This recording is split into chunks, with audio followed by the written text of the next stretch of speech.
Hello बच्चों, आप सभी का आपके अपने यूट्यूब चैनल दियास कुमार में फिर से एक बार स्वागत है।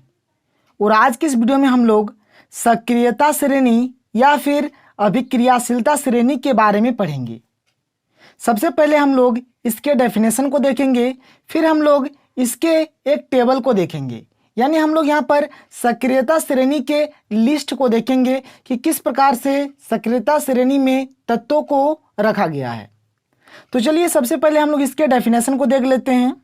सक्रियता श्रेणी या फिर अभिक्रियाशीलता श्रेणी का डेफिनेशन कुछ इस प्रकार से है। वह सूची जिसमें तत्वों को उनके सक्रियता यानी कि अभिक्रियाशीलता के आधार पर अवरोही क्रम यानी कि घटते हुए क्रम में सजाया जाता है, इसी को हम लोग क्या कहते हैं? सक्रियता श्रेणी कहते हैं। बात को समझिए। देखिए क्या होता है, जैसे हमारे पास 118 तत्व है। ऐसे तो अभी सारे तत्वों का खोज नहीं हुआ है, लेकिन हमारा जो पीरियोडिक टेबल है उसमें कुल मिलाकर 118 तत्व है।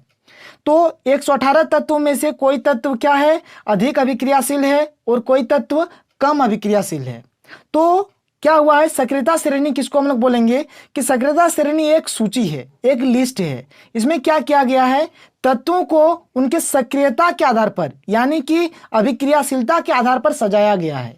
और इसमें तत्वों को जो इनके जो अभिक्रियाशीलता के आधार पर सजाया गया है, इसको अवरोही क्रम यानी कि घटते हुए क्रम में रखा गया है। यानी यह आप देखिए, ये जो आप चित्र देख रहे हैं, ये चित्र सक्रियता श्रेणी यानी कि अभिक्रियाशीलता श्रेणी की है। तो देखिए यहाँ पर तत्व कुछ इस प्रकार से लिखा गया है। सबसे ऊपर में पोटेशियम है, फिर सोडियम, फिर कैल्शियम, फिर मैग्नीशियम, फिर एल्यूमिनियम, फिर जिंक, फिर आयरन, उसके बाद लेड है, हाइड्रोजन है, कॉपर है, मरकरी है, सिल्वर है, गोल्ड है। कुछ इस प्रकार से लिखा गया है। और देखिए एक तीर का चिन्ह है, और तीर के चिन्ह में सबसे ऊपर में लिखा है सबसे अधिक अभिक्रियाशील, फिर बीच में लिखा है घटती अभिक्रियाशीलता, फिर एकदम नीचे लिखा है सबसे कम अभिक्रियाशील। इसका मतलब क्या हो गया? देखिए यहाँ पर तत्वों को किस प्रकार से सजाया गया है? अभिक्रियाशीलता के आधार पर और घटते हुए क्रम में सजाया गया है।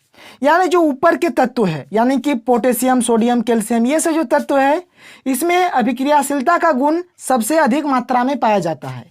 और जैसे हम लोग धीरे धीरे नीचे की ओर आ रहे हैं तो अभिक्रियाशीलता घटते जा रहा है। और घटते घटते घटते जैसे हम लोग नीचे की ओर आ जा रहे हैं, जैसे कि Ag, Au यानी कि सिल्वर और गोल्ड को देख रहे हैं, तो इसमें क्या है? सबसे कम अभिक्रियाशीलता है, यानी यह कम सक्रिय है। बात समझ रहे हैं?